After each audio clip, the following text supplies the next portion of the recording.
This week, I am talking about the importance of coaching for yourself and for your team. A coach can help you see areas of your leadership and performance that must improve. The best coaching sessions are when we discover for ourselves what we need to change. If you desire to achieve positive results in your job performance, career, and life, then you need to know what to change regarding your thought processes and how you organize your life. Please enjoy the episode. Welcome to the Finance Leader Podcast, where leadership is bigger than the numbers.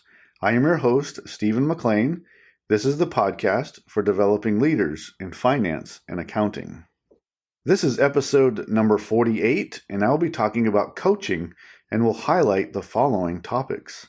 Number 1, we all need career and personal coaching.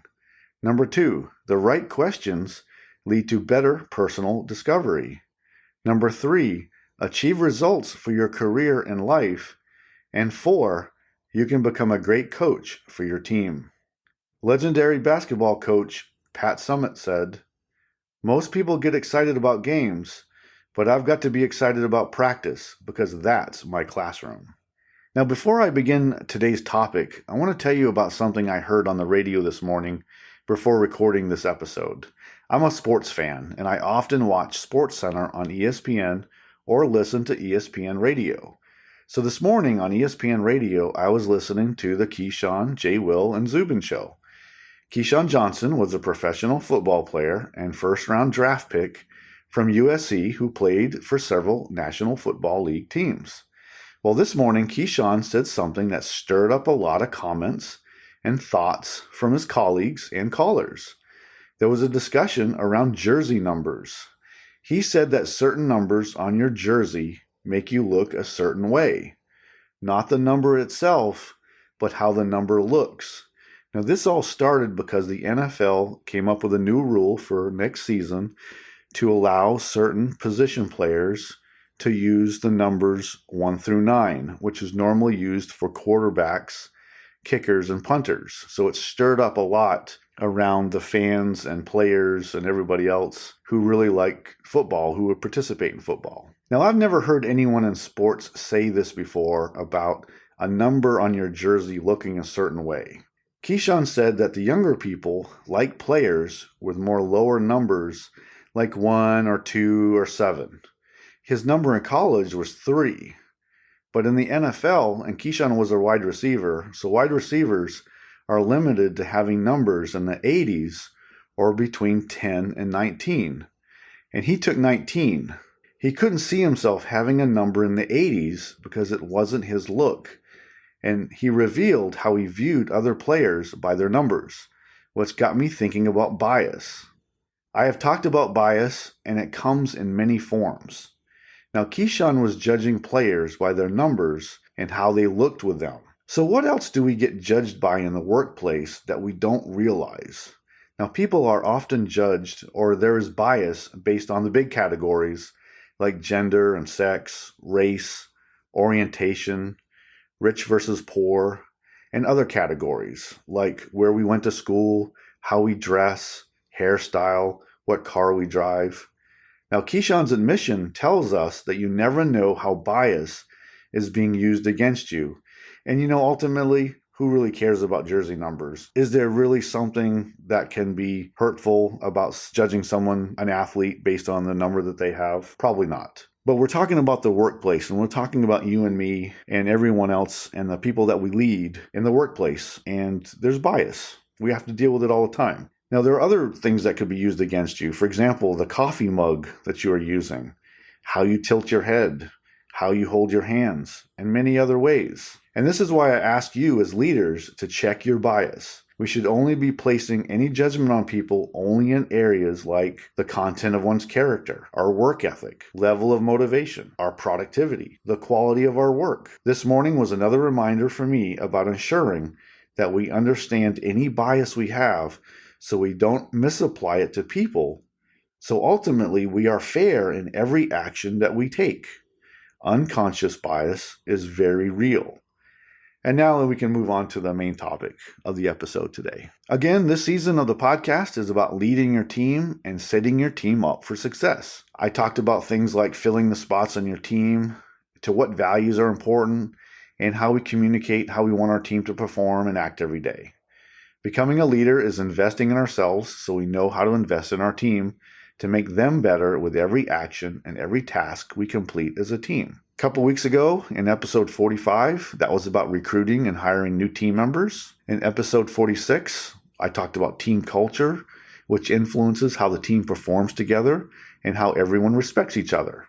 Last week, on episode 47, I talked about setting expectations. When you have clear communication about what you expect, it helps your team members understand the baseline of what you want them to do. And it starts at beginning and understanding of what you expect from them. Now this week, I'm talking about coaching. We all need coaching. Coaching is about unlocking our potential so we can achieve our goals. Receiving coaching around our mindset is a great way to start working on unlocking our potential. Our mindset is the gateway to improving our thinking process and how we see ourselves. Our mindset determines how we overcome adversity and challenges that we face every day. Mindset shifts while in coaching can really positively affect your ability to accomplish your long-term goal. It's well worth it to get coaching. We all face obstacles and mindset issues or have difficulty overcoming adversity. We also may be dealing with not having clarity for our career, and we don't know what direction to go in or even know where to start. We may have a long-term goal, and let's say to become a CFO one day is that goal. Well, where do you start? What actions do I need to do today and tomorrow to improve my chance to become a CFO? And that's why coaching is so important. Now, coaching differs from training and mentoring, and I have talked about both of those. We often hear the combination of coaching, teaching, and mentoring. All three are important in our professional lives. We need to receive all three at certain times, and as leaders, we need to provide this also to our team. Coaching, teaching, and mentoring are three different relationships, three different approaches, and three different outcomes that should contribute ultimately to better results, meaning greater work performance and achieving your goals. With training, you are learning a skill or a process. With mentoring, you are learning how to navigate your career or a complex work situation from a more experienced leader. With coaching, the intent is to overcome obstacles and to gain more knowledge and situational awareness about yourself. It's a deep dive into understanding ourselves better so we overcome those obstacles and we move on and we go after our goal. Great coaching helps us achieve great results as long as we do the hard work of self-discovery and being open to acknowledging some difficult issues that might be in our thought process or something that is holding us back. It's about admitting to ourselves finally that we need to overcome in how we think, in how we view the world, and how we see ourselves in the world. Coaching can help us navigate these issues so we can focus better on our goals in our life. You can become a coach too for your team, which is what I envision for all leaders. One of our most important responsibilities that we have is to make the people around us better. When we do that, it opens up the entire team to performing better and also to be more coordinated. We can help everyone reach for a higher level of excellence and help our team members achieve their goals. Now let's talk about coaching for a few moments. Number one, we all need career and life coaching. Coaching can open us up for better understanding of ourselves. Some of the topics to explore: what is holding us back? What is preventing us from achieving success?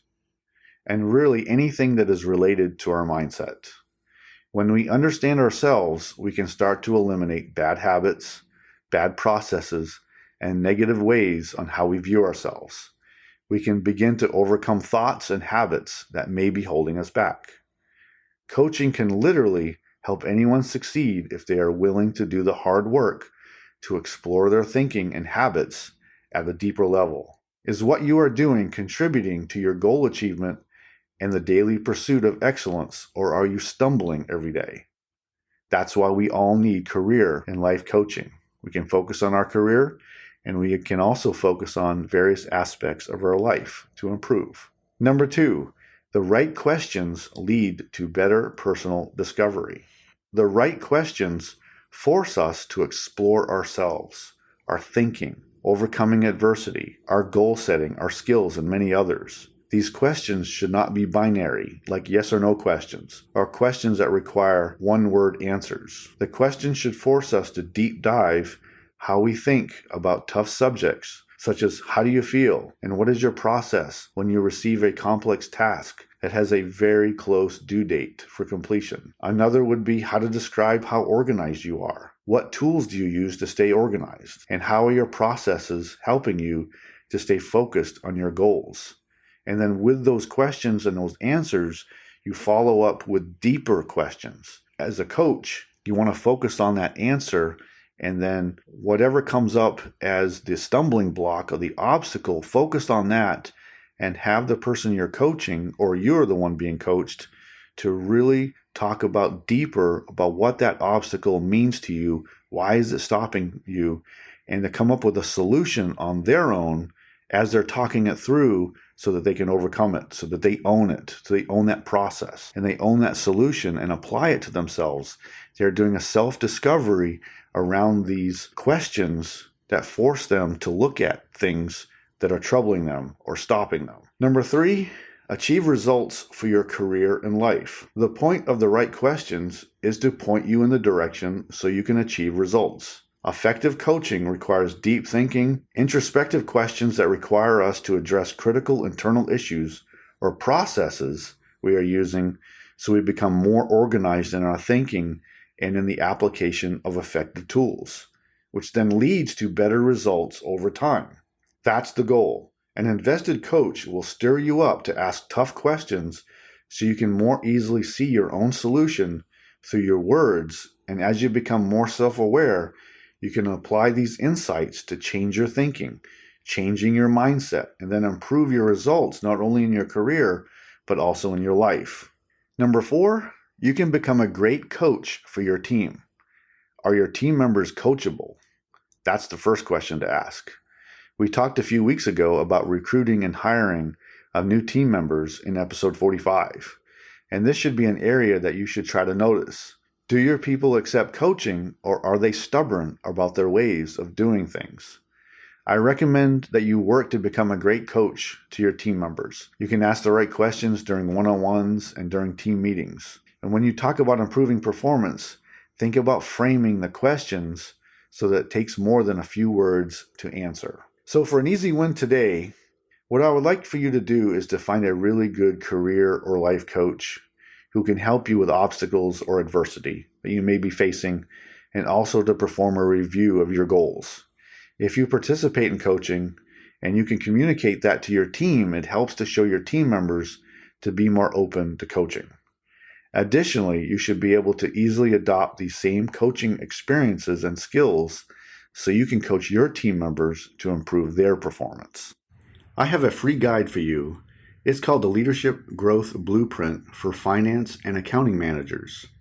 In the guide, I talk about 3 leadership areas: communication, team growth, and empowerment, plus a few recommendations around challenges with the systems you are probably using to complete your work.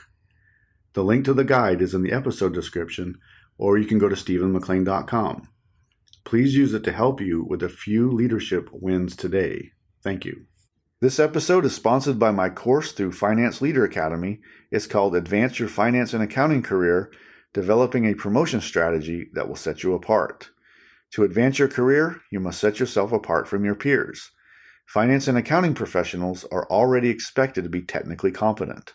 This course helps you establish your professional foundation and how you can set yourself apart from your peers by growing your leadership skills and developing your executive presence. You can go to stephenmclean.com for more details on this career advancement course. The link is also in the show notes with this episode. Thank you. Today I talked about the importance of getting coaching and highlighted the following points. Number 1, we all need career and personal coaching. Number 2, the right questions lead to better personal discovery. Number 3, achieve results for your career and life. And 4, you can become a great coach for your team. Hiring a life or career coach is a great move for you to help you improve your performance, and it usually starts with your mindset. You then can become a great coach for your team by asking the right questions that elicit responses that seek to help your team self-discover their solutions and improve performance and also goal setting. In the end, you can all improve, and that's the goal. Next week, I will be talking about performance reviews and determining potential. I hope you enjoyed the Finance Leader Podcast. I am dedicated to helping you grow your leadership because it is leadership that will set you apart from your peers. You can get this episode wherever you find podcasts. Until next time, you can check out more resources at stephenmclean.com and sign up for my updates so you don't miss an episode of the show. And now, go lead your team, and I'll see you next time. Thank you.